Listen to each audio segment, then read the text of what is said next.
Este, Vamos a la economía, qué es lo que está pasando, qué pasó, cómo impacta el Fondo Monetario, el acuerdo, y para eso tenemos a alguien que nos ayude, un economista, Luis Palma Cané. ¿Cómo estás, Luis? Miguel Sorraquín te saluda.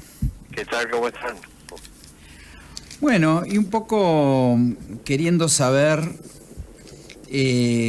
cómo se puede leer este acuerdo y qué va a pasar. Sí, yo lo primero la primera observación que te quisiera hacer es que yo vengo de estar un par de semanas en Estados Unidos y la visión que tiene medios universitarios, donde yo me puedo mover bien, y en medios profesionales, es optimista respecto al acuerdo con el fondo y al futuro. Esta es la visión general. Ahora, ¿cómo lo estoy viendo yo? Yo creo que fue una decisión de mucho coraje político acudir al fondo, que quizás tendría que haberse hecho un poco antes, pero bueno, con el diario del lunes siempre es más fácil. El acuerdo del fondo tiene varias ventajas y una enorme desventaja. La primera desventaja es que políticamente en la Argentina hablar de acudir al fondo es pecado mortal, y las grandes ventajas que tiene es que le genera un colchón a la Argentina de financiamiento por 50.000 millones de dólares, más los 6.000, 8.000 de otros organismos multilaterales, que le permite afrontar el periodo necesario para llegar a la convergencia fiscal, que es el equilibrio cero, o sea, el déficit cero, mejor dicho, sin necesidad de recurrir al mercado de deuda voluntario, prácticamente sin esa necesidad. Y segundo, porque el programa que fue elaborado, entre comillas, por nuestra gente de economía y acordado con el fondo, de alguna manera encarrila el programa, que yo lo veía muy lento en lo que es la base de todos los problemas, que es el déficit fiscal, ¿no es cierto? Si hay un problema que es la madre de todos los problemas en la Argentina, es el déficit fiscal, que ha provocado todas las crisis de los últimos 70, 80 años, y por lo tanto creo que es muy importante que se haya acelerado el objetivo de ir reduciendo el déficit fiscal, 2,7% este año, 1,3% el año que viene, y el equilibrio en el 2020. Difícil de cumplir, pero por lo menos ahí está el objetivo, y creo que ha empujado al gobierno a tomar una decisión más férrea en el sentido de acelerar precisamente el eliminar el déficit, que es muy difícil de hacerlo, pero sin la voluntad política de hacerlo es imposible, y ahora creo que la tenemos, empujados, si quieren, por el Fondo Monetario, pero lo cierto es que estamos en ese camino. De manera que lo que va a venir es, por un lado, tenemos este encauzamiento del gasto público. Por otro lado, tenemos tasas de interés muy altas para evitar una nueva corrida hacia el dólar. No tendremos más intervención del Banco Central. Por lo tanto, con estas características, yo diría que lo que hay que esperar es este trimestre y el trimestre que viene un crecimiento muy bajo o nulo, y recién empezar un nuevo despegue hacia el cuarto trimestre y durante el año 2019, con una inflación que debiera tender a bajar y tasas de interés bajando también, ¿no? Ese sería un poco el escenario que uno puede esperar. Y desde un punto de vista del famoso tema de las inversiones, ¿cómo afecta esto? ¿Esto es generador de inversiones privadas? ¿Puede haber gente que le interese invertir en este contexto, o van a esperar el resultado de este programa?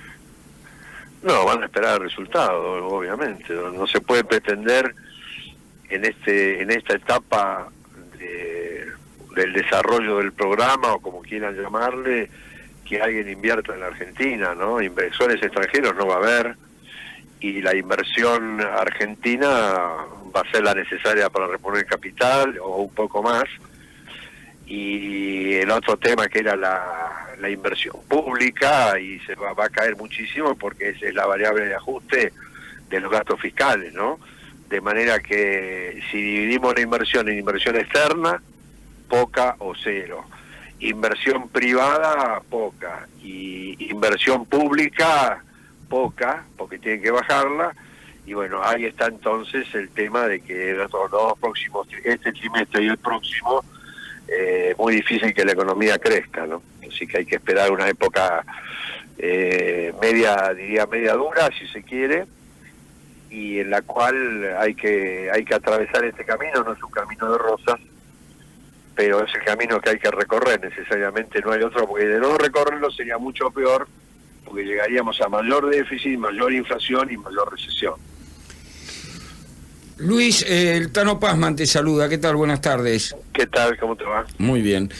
Me alegro. ¿Qué es lo que va a haber que tocar, digamos? Porque tengo entendido que parte del presupuesto está destinado al 70% a lo social, corregime si estoy equivocado. No, eso sí. Y te queda para tocar un 30%, ¿no? Sí, no es poco, ¿no? No, seguramente que sí, pero hay que bajar mucho, ¿no?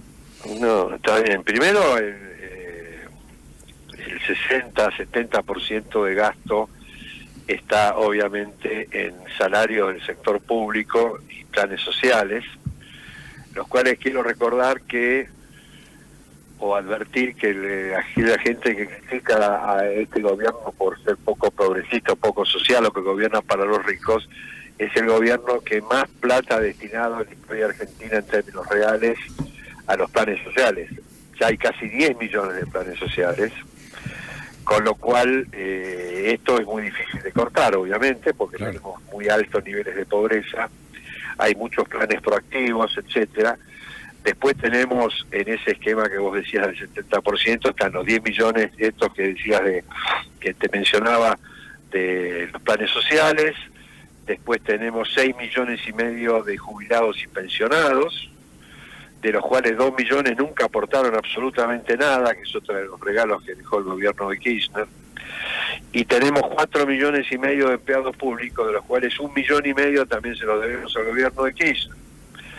Entonces, es lo que vos decías, o decían, que es muy difícil meter mano a esto.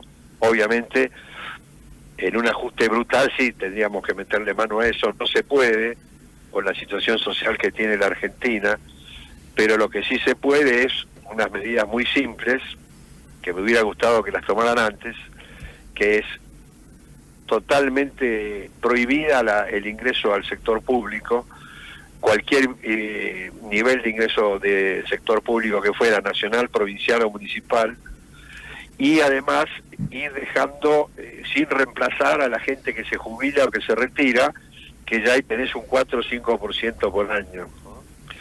Después vos me dirás, bueno, está bien, eso es una parte. Después queda el otro 30%, que no es esta parte social de sueldos, jubilaciones, etcétera, y planes sociales, que son básicamente gastos corrientes, y es ahí donde también se puede meter bastante tijera. Por lo pronto los 23 ministerios es un disparate desde mi punto de vista, teniendo en perspectiva una necesidad de bajar el gasto público, porque no es que secretarías se conviertan en ministerios, porque vos sabés que cada ministerio tiene su edificio, sus autos, sus escritorios, sus asesorías letradas, su auditoría, y es una superposición de gastos fenomenal. Hay muchas transferencias también a las provincias que hay que cortar, transferencias que de alguna manera no son automáticas o son discrecionales del Poder Ejecutivo, que eso también habría que erradicarlo. De manera que yo te digo, no es fácil bajar el gasto público, pero hay un dato cierto, que el 2,7% de déficit que se puso como objetivo para este año es fácilmente alcanzable, porque la devaluación del dólar te licúa mucho los gastos, ¿no es cierto? Claro. La Argentina recauda mucho en dólares, entonces obviamente lo que vale 20, ahora te pagan 25, ahí este año se va a sobrecumplir seguramente ese 2,7. El difícil es el año que viene. El 2,5 al 1,3 es 1,2 puntos del Producto Bruto, a subiendo un Producto Bruto de 600.000 millones de dólares, estamos hablando de 7.200 millones de dólares, y allí va a estar un poco más picante la cosa, pero se puede hacer sin ninguna duda. Y si ayuda un poquito después también el crecimiento, bueno, eso también te baja la necesidad de achicar el gasto contra un mismo porcentaje, ¿no? Así que sangre, sudor y lágrimas, no hay otra, pero creo que estamos en el camino correcto. Y esto como seguramente hay que ver cómo impacta en el proceso de elecciones, ¿verdad? Porque a la gente le cuesta mucho el fenómeno de la sangre, sudor y lágrimas, entendiéndolo. Y sobre todo habiendo una oposición que seguramente quiera ofrecer otra cosa, ¿no? Sí, la parte de política ya es más complicada, no es mi área. No, ya sé, pero desde un punto de vista... Que sacarle... ¿Qué alternativa política? Conozco que políticamente se va a complicar, pero es tan poco lo que ofrece la oposición, es tan lamentable lo que tenemos ahí enfrente, que con un poco que mejore esto, yo creo que el gobierno tiene una alta posibilidad de ganar la reelección. Yo no creo en la reelección por la reelección misma, la historia argentina es nefasta, pero en este caso creo que es importante no que sea reelecto Macri, sino que sea reelecto una orientación económica, política que tienda a salir de la desgracia del populismo que tuvo este país, y que otro error creo que se cometió, más allá de los enormes aciertos que tuvieron, el error fue gravísimo en la comunicación, ¿no es cierto? Es decir, claro, que si ustedes se acuerdan que el primer año Palgay con sus brotes de primavera, después la lluvia de inversiones extranjeras, cuando uno hace un programa gradual, y está escrito en los libros, todo es gradual, es decir, es gradual el crecimiento, es gradual la baja de inflación, es gradual la suba del consumo, es todo gradual, porque si no, hagamos el ajuste fuerte y a otra cosa. Entonces, yo creo que esperemos que en el 2019, en el escenario que habíamos charlado hace unos minutos, a partir del cuarto trimestre de este año la cosa debiera empezar a mejorar con una baja de inflación y un incremento de la tasa de expansión del Producto Bruto, y rezar, como en el siglo pasado, 2 siglos pasados lamentablemente, rezar para que no haya otra sequía, ¿no? Que ahí te mata, te saca un punto del producto más o menos. Obviamente, sí, porque de algunos lados de la oposición están nombrando algunos conocidos economistas como candidatos a presidente, ¿no? Como si parecería que lo que va a decidir en alguna forma el resultado entre fuerzas que están relativamente cercanas es esa oferta, ¿no? ¿Qué hacemos con la economía y a quién le damos lo poco que se va a poder distribuir, por decirlo de alguna forma, ¿no? Y esto es un altísimo riesgo, salirse del programa en este sentido. Sí, totalmente. Mira, yo como economista me da bastante miedo que un economista sea presidente, pero más allá de... Sí, abogados economistas son peligrosos, ¿verdad? Es un combo letal. Es un combo letal. Pero bueno, ahora tenemos un ingeniero, así que vamos un poco mejor, creo. Bueno. Pero no, más allá de la chanza, no es tan fácil como poner un economista de presidente, digamos, ni mucho menos. No. Yo no he escuchado ninguna propuesta seria de la oposición realmente, ¿no? Ojo que yo soy totalmente apolítico, ¿no? Me considero un profesional independiente, pero la verdad que a mí me gusta escuchar la propuesta. Cuando yo escucho a alguien que dice esto está mal, bueno, está bien, está mal, ahora, ¿qué hacemos? Entonces, uno escucha a la oposición y nadie habla, todos hablan de que, bueno, la inflación es un peligro, pero entonces tenemos que subir los sueldos un 40%, y si subimos los sueldos un 40%, la inflación va a ser cada vez mayor, que es tan simple como eso, ¿no?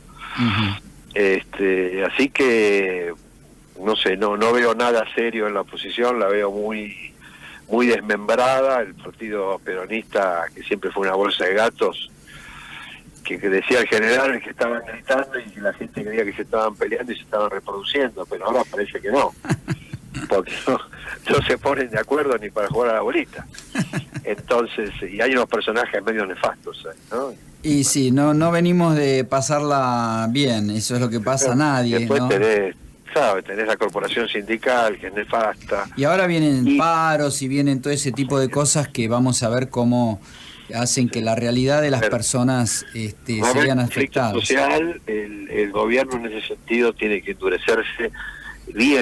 endurecerse legalmente, porque el derecho de huelga está admitido, bueno, fenómeno. Es un disparate que hagan derecho de huelga porque no les dan la plata para las obras sociales, pero bueno, ese es otro tema. Pero así como es legal el derecho de huelga, también tenemos nosotros otros derechos, como por ejemplo el más elemental, que es el de transitar. Entonces el gobierno tiene que ponerse, usted quiere hacer una huelga, no, ningún problema, quiere hacer una manifestación, bueno, vaya al Parque de la Reconquista y júntense ahí, y no interrumpa, porque la persona que interrumpe el tránsito está haciendo un delito. Y entonces hay que actuar judicialmente, juez de instrucción inmediatamente.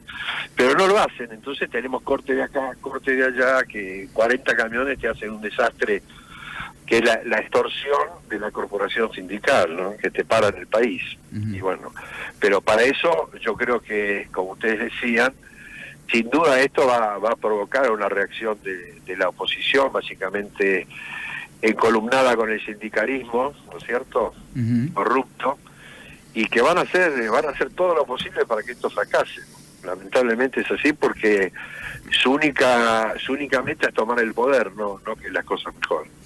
Está clarísimo. Bueno, Luis, te agradecemos muchísimo el contacto y seguramente te vamos a volver a consultar. Pero con mucho gusto, hasta luego. Un abrazo. Hasta luego, Luis. Hablamos con Hasta Luis. luego.